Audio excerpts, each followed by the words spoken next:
ती कानात हेडफोन टाकून काही रोमॅन्टिक गाणी ऐकत खिडकीबाहेर पाहत होती. मागे मागे पळणारी झाडे खूप छान दिसत होती. खिडकीतून मस्त थंडगार हवा आत येत होती. प्रवासाला जाताना अशी रोमॅन्टिक गाणी ऐकणं म्हणजे स्वर्ग सुख आहे, असं तुम्हाला पण वाटतं ना? तिला पण असंच वाटतं. 1990 मधील ती रोमॅन्टिक गाणी मनाला वेड लावून जातात. प्रेमात पडले नसतानाही आपण कोणाच्या तरी प्रेमात पडावे, ती हुरहुर जाणवावी, हळूहळू लाजेच्या कळीने फुलात रूपांतरित व्हावं असं प्रत्येक मुलीला वाटत असतं. तिलाही असंच वाटत होतं की आपल्या आयुष्यात पण असं कोणीतरी यावं जो माझ्यावर मनापासून खूप प्रेम करेल, माझ्या गुणदोषासहित मला आपलंसं करेल, प्रत्येक निर्णयात माझ्या बाजूने ठामपणे उभे राहील, चांगल्या गोष्टीसाठी प्रोत्साहन करेल आणि कौतुक पण तितकेच करेल. मीही त्याच्यावर खूप प्रेम करेल, त्याच्या घरच्यांवर प्रेम करेल. खूप स्वप्न रंगली होती तिने आपल्या जोडीदाराबाबत. पण मुळातच आधीपासून थोडी शांत असणारी, लाजाळूचं झाड असणारी, कोणताही पटकन मिसळता न येणारी आणि आयुष्यात कधीही पटकन मित्र न बनवणारी अशी मुलगी म्हणजे निकिता. निकिता लहानपणापासूनच खूप लाजाळू होती. कुठेही ती पटकन मिक्स होत नव्हती, पण तरीही अभ्यासात खूप हुशार. नेहमी प्रथम क्रमांक येत होता तिचा शाळेत. स्टेज डेअरिंग पण खूप होती. ती स्टेजवर गेल्यावर भल्याभल्यांची दांडीगुल होत होती. वक्तृत्व स्पर्धा, वादविवाद स्पर्धा, चित्रकला स्पर्धा, निबंध स्पर्धा यामध्ये नेहमी पुढे. प्रत्येक वेळी ती बक्षिसे घरी घेऊन गेली नाही तर नवलच. पण तरीही मुलांशी बोलायला म्हटलं तर कसं बोलायचं हा प्रश्न तिच्यासमोर वाचून उभा राहायचा. तिच्या मैत्रिणींना या गोष्टीचं आश्चर्य वाटायचं की प्रत्येक गोष्टीत पुढे असणारी निकिता या गोष्टीत मागे कसे काय. फावल्या वेळात गझल, रोमॅन्टिक गाणी ऐकणे हा तिचा छंदच होता. दिसायला पण अगदी भावलीसारखी गोरी, हसताना गालावर पडणारी खळी खूप खुलून दिसायची तिला. थोडे कुरळे असणारे लांब केस, त्यावर 4 चांद लावायचे, नाजूक ओठ, सरळ नाक आणि पाणीदार काळे डोळे तिला खूप शोभून दिसायचे. काही वेळेस स्तब्ध उभी राहिली आणि लांबून कोणी तिला पाहिले तर गोड भावलीच दिसायची ती. कॉलेजमधील कितीतरी मुले तिच्यावर मरायचे, पण ही कुणालाच भीक घालत नव्हती. मुळातच मुलांशी बोलताना ती घाबरायची. त्यामुळे तिने कधी मित्र बनवले नाही आणि प्रेमाच्या पण कधी भानगडीत ती पडली नाही. आज ती तिच्या मावस भावाच्या साखरपुड्याला तिच्या मावशीच्या घरी चालली होती. प्रवासात रोमॅन्टिक गाणी ऐकायला तिला खूप आवडत होते आणि निसर्गात रमून जायला तर खूपच. मावशीच्या गावाला झुळझुळ वाहणारी नदी, डोंगर दऱ्यातून खाली उतरणारे धबधबे आणि त्या पाण्याचा येणारा आवाज, सगळीकडे असणारी हिरवळ, गावाच्या बाहेरच्या बाजूला असणारी हिरवीगार शेती आणि त्यात डौलाने उभे असलेले पीक, परसदारात उभी असणारी नारळाची, सुपारीची झाडे, कैरी, काजू, फणस, शिंदोळे, वेगवेगळ्या मसाल्यांची रोपे, ती लाल माती आणि कौलारू घरे. किती मस्त वाटतं ना या वातावरणात. शहरात कधी या गोष्टी फारशा अनुभवायला मिळत नाही, पण गावात या गोष्टीमुळे मनाला खूप शांती मिळते. निकिता व तिच्या घरचे सर्वजण तिच्या मावशीच्या घरी पोहोचतात. साखरपुड्याची चांगली जय्यत तयारी केलेली असते मावशीने. सर्वजण छान तयार होऊन साखरपुड्यासाठी हॉलवर पोहोचतात. निकिताला हॉलवर पोहोचवल्या सर्वजण एकटक तिलाच बघत आहे हे समजल्यावर लाजल्यासारखे झाले होते. त्याच हॉलमध्ये कोणा एकाची विकेट गेली होती. तिला पाहताच लव्ह अँड फर्स्ट साईट म्हणतात ना तसे. मोरफंकी रंगाची बुट्ट्यांची साडी, मागे मोकळे सोडलेले पाठीवर उडणारे कुरळे केस, नाकात मोत्याची नथ, हातात मॅचिंग बांगड्या, कपाळावर उठून दिसेल अशी चंद्रकोर, गळ्यात ठुशी आणि हलकासा केलेला मेकअप, जणू स्वर्गातली अप्सरास भासावी तशी ती दिसत होती. हॉलमध्ये एंट्री केल्यावर सर्वांच्याच नजरा तिच्याकडे वळल्या होत्या. आता हा कार्यक्रम कधी एकदाचा पार पडतो आणि मी घरी कधी जातो असे तिला झाले होते. जो भेटेल तो तिला लग्न कधी करणार आहे हेच विचारत होता आणि तिला उत्तर काय द्यावे हे समजत नव्हते. सचिन, निकिताचा भाऊ, आज त्याचा साखरपुडा होता. त्याची होणारी बायको देखील खूप सुंदर होती आणि त्याचा जिवलग मित्र अंकुश होईल ती मदत त्या कार्यक्रमात करत होता. घरातील सदस्याप्रमाणेच त्याचा वावर होता. तिची मावशी तर नेहमी म्हणायची, मला एक नाही तर दोन मुले आहेत, एक सचिन तर दुसरा अंकुश. दोघांवरही ती सारखीच माया करत होती. अंकुश थोडा बडबडा, नेहमी इतरांना हसवणारा, इतरांना मदत करणारा, हसतमुख राहणारा, कोणाचंही मन त्याच्याकडून दुखावलं जाणार नाही याची तो काळजी घ्यायचा. दिसायला पण रुबाबदार, हिरोसारखी पर्सनॅलिटी, पण प्रत्यक्ष आयुष्यात पण हिरो. गावातल्या कितीतरी मुली त्याच्यावर जीव ओवाळून टाकायच्या, पण त्याला हवी तशी मुलगी अजूनही नव्हती भेटली. पण आज मात्र त्याची विकेट गेली होती निकिताला बघून. तिला बघताच त्याला त्याच्या हृदयाची धडधड स्पष्ट ऐकू येत होती. काहीतरी हरवले आहे आपले, पण काय ते कळत नव्हते. घरी जाताना, घरी पोहोचल्यावर, झोपल्यावर पण तीच समोर दिसत होती. आपल्याला काय झाले आहे? असे का होत आहे? याआधी तर असे नव्हते झाले. मग आताच का? जळी, स्थळी, काष्टी, पाषाणी त्याला तीच दिसत होती. पाषाणी त्याला तीच दिसत होती.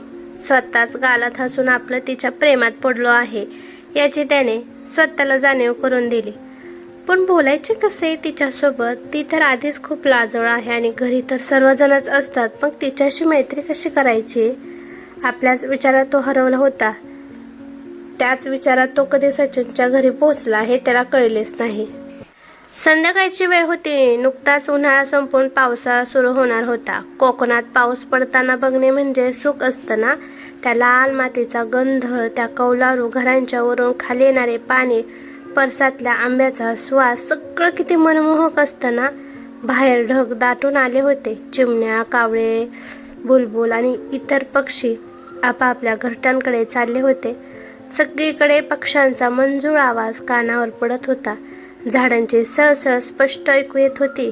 जोराने वारे वाहत होते, त्यामुळे झाडावरील कैऱ्या खाली गळून पडत होत्या. त्या कैऱ्यांचा सुवास, आहा, काय सांगणार त्याबद्दल. समुद्राच्या लाटा जोरात किनाऱ्यावर आदळत होत्या. त्या लाटांचा आवाज मनात धडकी भरून जात होता. सर्वीकडे काळाकुट्ट काळोख पसरला होता. आणि शेवटी तो आलाच. जोरात सोबत लाल मातीचा तो पहिला सुगंध, कैऱ्यांचा सुवास घेऊन तो जोरजोरात बरसू लागला. सगळीकडे काही क्षणात चिखल झाला होता. मातीच्या कौलारू घरावरून खाली गरगळत तो येत होता. किती मस्त ना हा पाऊस, आणि असा पाऊस अनुभवायला मिळणे म्हणजे किती मस्त. अंकुश तर समोर एकटक बघत होता. आपण इतके सुंदर स्वप्न बघतोय की हा आपला भास आहे यावर त्याचा विश्वासच बसत नव्हता. समोर निकिता पावसात नाचताना त्याला दिसली. त्या चिखलाच्या डोहात पाय गोल फिरवून ती दोन्ही हात पसरून गिरकी मारत होती. ओली चिंब निकिता त्यावेळी खूप मस्त सुंदर दिसत होती. अंकुश तर आधीच तिच्या प्रेमात अखंड बुडाला होता. अजून काय व्हायचं राहिलं होतं त्यांचं? सर्वच तर त्यात चोरीला गेलं होतं. निकिता अचानक गिरक्या मारता मारता थांबली. अंकुश आपल्याकडे बघत आहे हे बघून तिला कसंसं झालं आणि तिने आपल्या घरात धूम ठोकली. अंकुशला तर धडकीच भरली होती. तिला काय वाटलं असेल माझ्याबद्दल आणि तिने गैरसमज करून घेतला तर?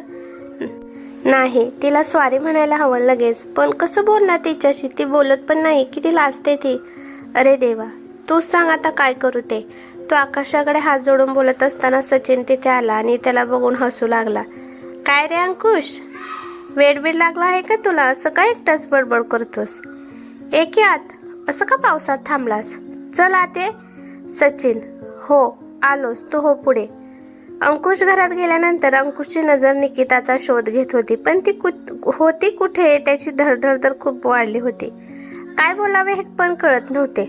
निकिता आरशासमोर स्वतःलाच निरखून बघत होते. स्वतःकडे बघताना गालात लाजत होती.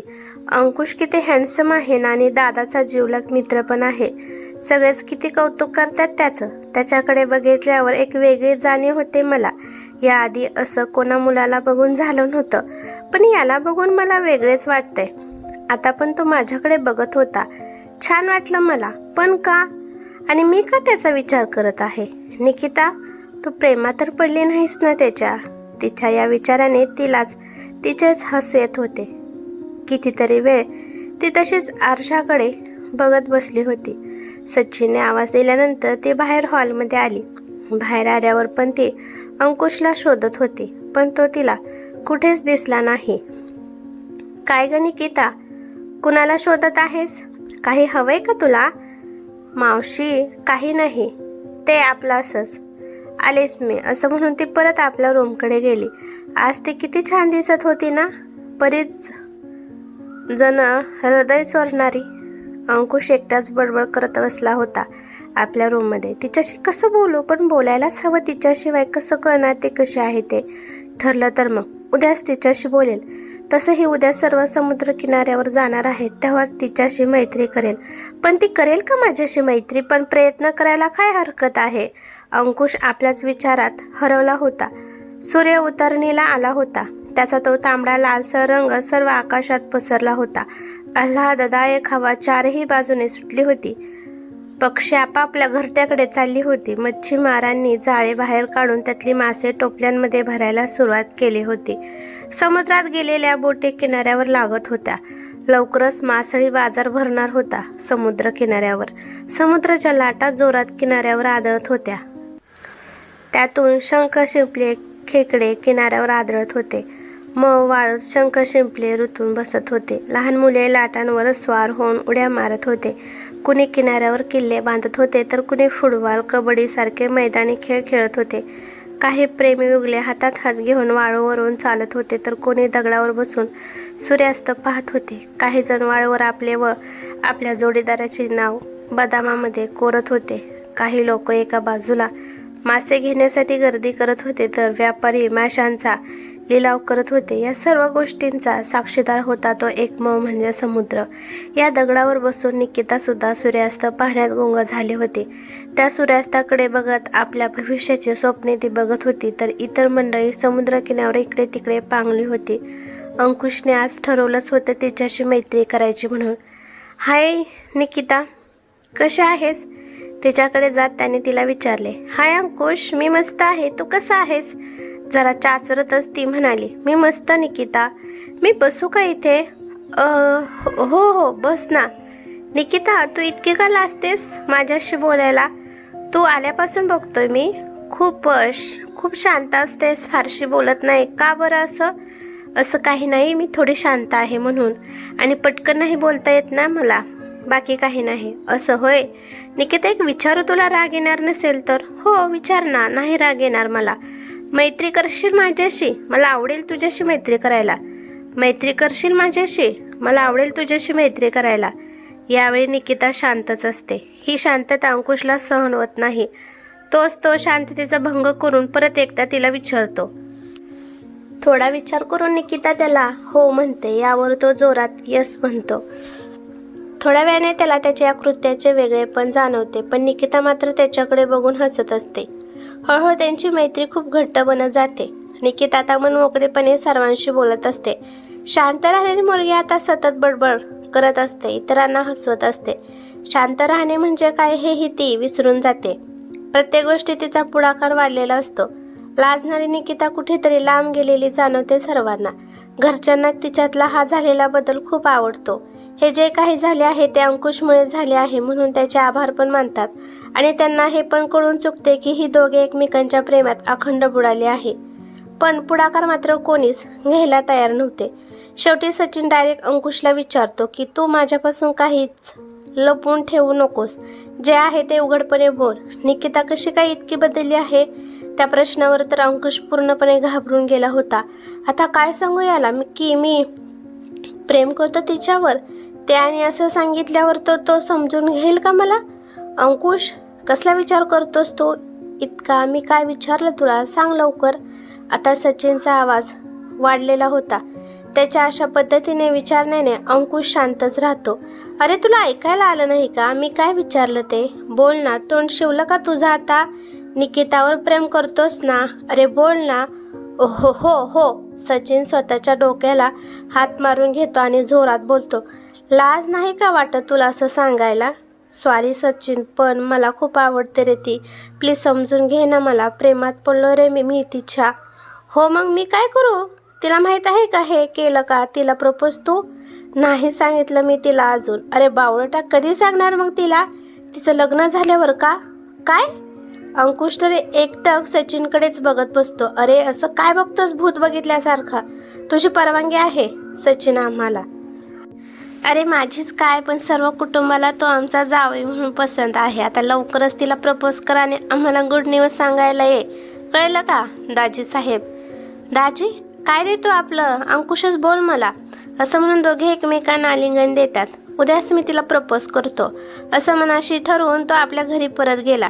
सकाळी सचिन अंकुशला फोन करून सांगतो की मी संध्याकाळी निकिताला घेऊन समुद्र किनाऱ्यावर येतो, तू पण वेळेवर ये आणि तिला आपल्या मनातलं सर्व सांगून टाक.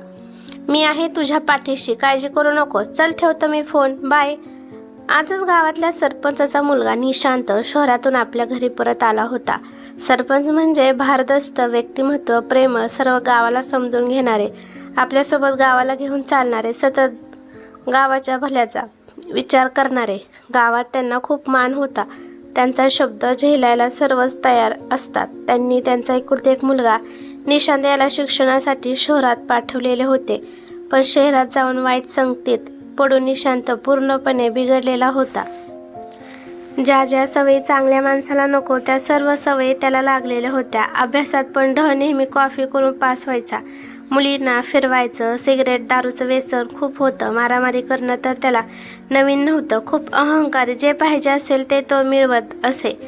मग साम दाम दंडभेद या चारही गोष्टी वापरायला लागल्या तरी चालेल, पण ती गोष्ट तो मिळवून राही.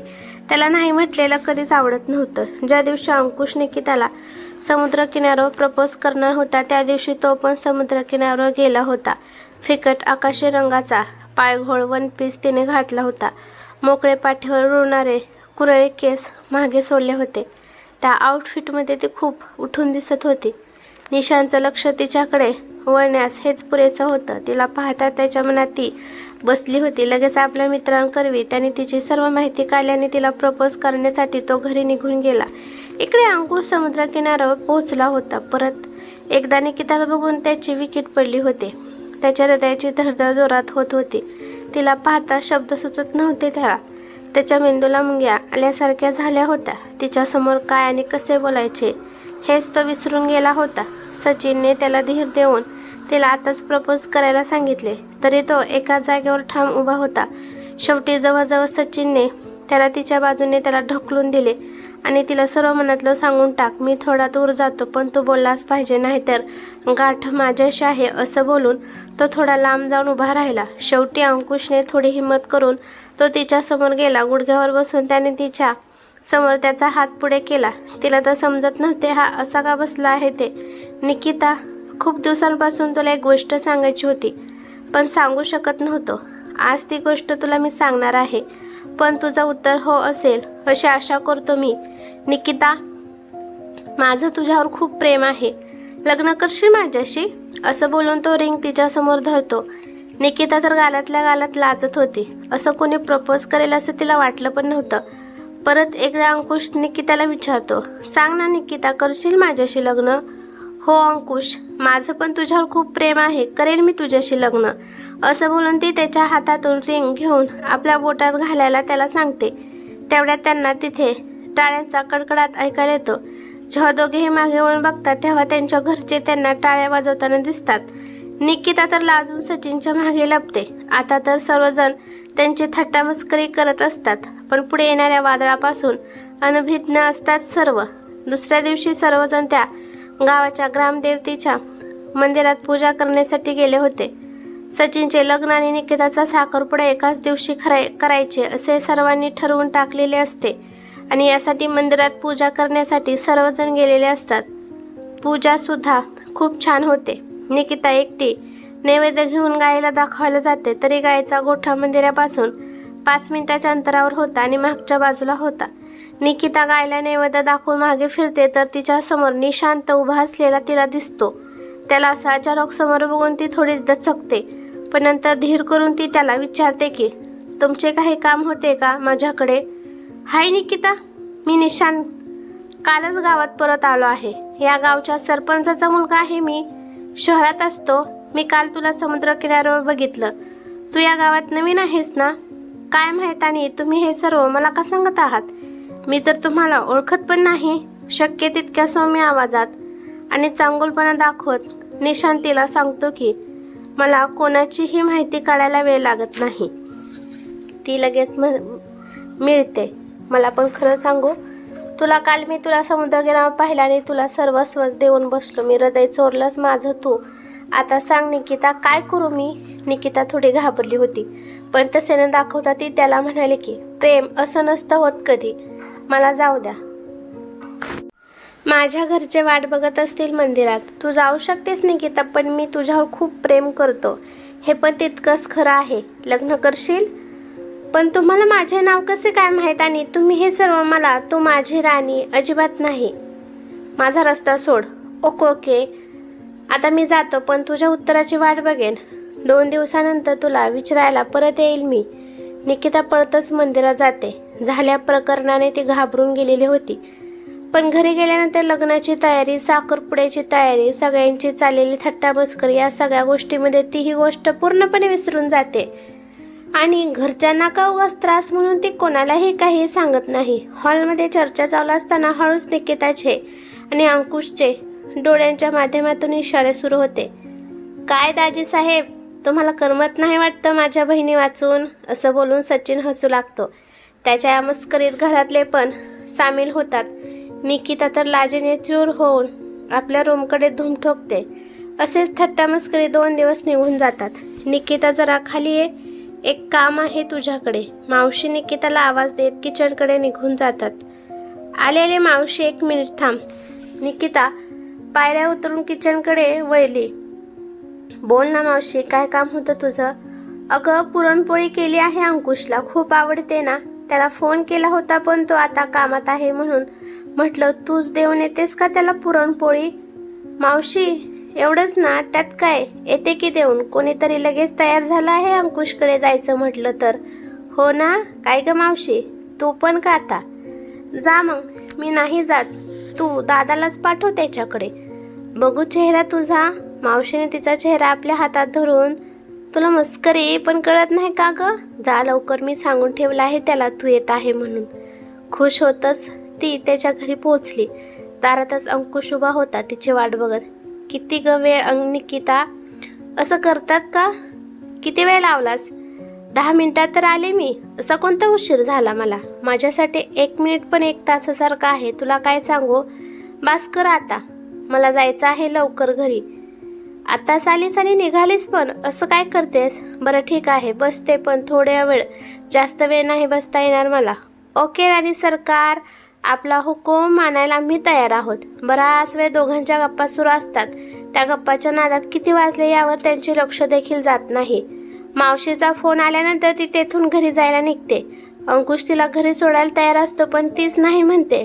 घर तसंही जवळ आहे, मी जाईन आणि घरी पोचल्यावर तुला फोन करील, असे बोलून ती तेथून जाते. थोडे पुढे गेल्यानंतर तिच्या समोर निशांत उभा असलेला तिला दिसतो. त्याला बघून लगेच तिला त्याचे बोलणे आठवते. त्या क्षणी तिच्या चेहऱ्यावरचे हावभाव बदलतात. त्याच्याकडे दुर्लक्ष करून ती पुढे निघून जाणार असते, तर तो तिचा हात पकडून तिला मागे खेचतो आणि पुन्हा एकदा तेच विचारतो. मला जाणून घ्यायचे आहे तुझे उत्तर. करशील ना माझ्याशी लग्न? सांग ना निकिता, तुला एकदा सांगितलेलं कळत नाही का? माझं दुसऱ्या मुलावर प्रेम आहे आणि लवकरच लग्न पण होणार आहे. मग मी तुला हो का म्हणू? रागाने निकिताचं अंग थरथरत होतं. तिच्या बोलण्याने निशानला खूप राग आला होता. आज कोणीतरी त्याला नाही म्हणाले होते, पण तसे न दाखवता तो परत एकदा विचारतो. निकिता, खरंच खूप प्रेम करतो ग मी तुझ्यावर. राणीसारखे ठेवील तुला. तुला जे पाहिजे ते देईल मी. तुझं फक्त एकदा हो बोल. जगातील सगळी सुख तुझ्या पायाशी आणून ठेवील. तू जे म्हणशील ते करेन, पण तू एकदा हो बोल. अजिबात नाही. निशांत, एक तर मी तुला नीट ओळखत पण नाही. असं कसं काय तू मला लग्नाविषयी विचारू शकतो? तू कितीही काही कर, पण मी नाही म्हणणार आहे. हे बघ निकिता, मी तुझ्यासाठी साडी पण आणली आहे. ही बघ, आणि ही बघ, हिऱ्याची अंगठी बघ ना, तुझ्या बोटात खूप छान दिसेल ही. निशांत तिला साडी दाखवत होता आणि त्याच्या हातातली अंगठी तिच्या बोटात घालण्यासाठी तो गेलाच होता, तर निकिताने सनकन त्याच्या कानाखाली ठेवून दिली. तिने त्याच्या हातातली साडी आणि अंगठी हाताने दूर ढकलून दिली. त्याच्या अशा वागण्याने निशांत मात्र चांगलाच भडकला होता. निकिता, तुला परत एकदा विचारत आहे, तू लग्न करशील ना माझ्याशी?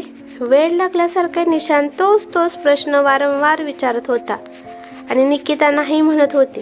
निकिता त्याला ढकलून देऊन ती पुढे चालू लागली. तसं तिला त्याने मागे ओढून घेतला आणि एक किंकाळी ऐकू आली. ती म्हणजे निकिताची. आसमंत फाटेल अशी किंकाळी तिच्या तोंडून बाहेर पडली. आजूबाजूला काम करत असलेली लोक तिच्या आवाजाने बाहेर आली. त्यातीलच एका मुलाने अंकुशने तिथे बोलवून घेतले. अंकुशने तिला पाहिल्यावर त्याच्या पायाखालची जमीन सरकली होती. तरीही धीर करून तो तिला हॉस्पिटलला घेऊन गेला. निकिताने निशानला नाही म्हणण्याची शिक्षा निशानने तिच्या चेहऱ्यावर ॲसिड टाकून दिली होती. त्यामुळे तिचा अर्धा चेहरा प्लॅस्टिकप्रमाणे वितळत होता. कितीही नीच कृत्य.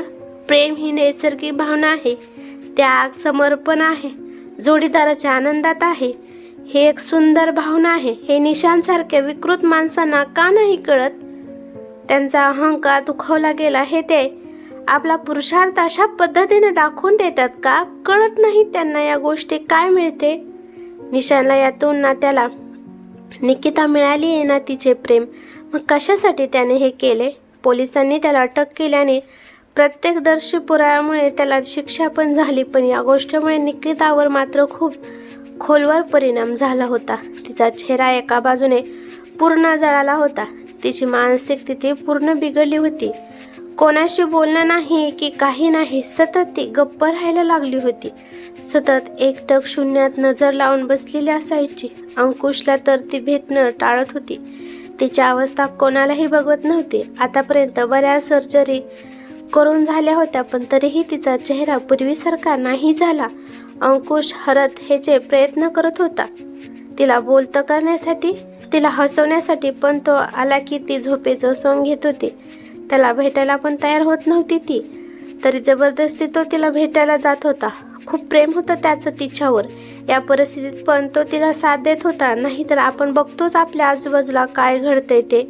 याच गोष्टीचं निकिताला दडपण आलं होतं. नकळत तिचं मन निशांत आणि अंकुशमध्ये फरक करत होते. अंकुशचं आपल्यावर खरंच खूप प्रेम आहे. पण आता मी पूर्वीची निकिता नाही राहिली हा विचार येऊन ती अजून दुःखी राहू लागली. अंकुशने तिच्या घरी व आपल्या घरी स्पष्ट सांगून टाकले की 2 दिवसांनी मी निकिताशी लग्न करणार आहे. तुम्ही सर्वांनी लग्नाची तयारी करून ठेवा. मी हॉस्पिटलला जाऊन येतो. आज माझ्या निकिताला डिस्चार्ज मिळणार आहे. मी एकटाच जातो. मला तिच्याशी थोडं बोलायचं पण आहे. असं म्हणून तो एकटाच हॉस्पिटलला जातो. इकडे त्याचं निकितावर असलेलं प्रेम पाहून सर्वजण अवाक होतात. त्याची गोष्ट लक्षात घेऊन सर्वजण त्यांच्या लग्नाची तयारी करायला लागतात. इकडे सगळे प्रोसिजर आटोपून अंकुश निकिताला घेऊन गणपतीच्या मंदिरात येतो. गणपतीच्या मूर्तीसमोर तिला उभे करून तिचा हात हातात घेऊन तिला नेहमी सोबत राहण्याचे वचन तो देतो. निकिता, मी तुझ्यावर मनापासून प्रेम केले आहे. तुला तुझ्या गुण दोषांसह स्वीकारला आहे. तुझ्या प्रत्येक गोष्टीमध्ये मी तुझ्यासोबत असेल.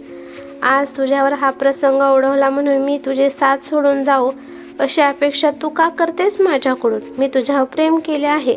तू जशी आहेस तशीच हवी आहे मला. घडलेल्या वाईट गोष्टी, वाईट प्रसंग तू विसरून जावे एवढंच वाटतं मला. या गोष्टीमुळे माझ्या प्रेमात काही फरक नाही पडणार. मी आधीही तुझ्यावर प्रेम करत होता आणि पुढेही करत राहील. प्रत्येक सुखादुखात मी तुझ्यासोबत असेल असे वचन देतो मी तुला. माझ्याशी लग्न करशील निकिता? अंकुशच्या डोळ्यातून नकळत अश्रू येत होते. अंकुश परत एकदा गुडघ्यावर बसून तिला प्रपोज करतो. त्याचे हे प्रेम बघून निकिताचे मन बदलून जाते. तिच्या डोळ्यातून नकळत अश्रू वाहू लागतात. ती अंकुशला उठून होकार देते. तो आपल्या हाताने तिचे डोळे पुसून तिला आपल्या मिठीत घेतो. I love you Nikita. मी तुझी कधीच साथ सोडणार नाही. कायम तुझ्या सोबतच राहील. अंकुशच्या प्रेमामुळे, त्याच्या तिच्यावर असणाऱ्या विश्वासामुळे निकिता परत पहिल्यासारखी होते. त्यांचे लग्न पण मोठ्या थाटामाटात होते. आज खऱ्या प्रेमाने त्याची ताकद दाखवून दिली होती आणि खोट्या प्रेमाने त्याची जागा दाखवून दिली होती.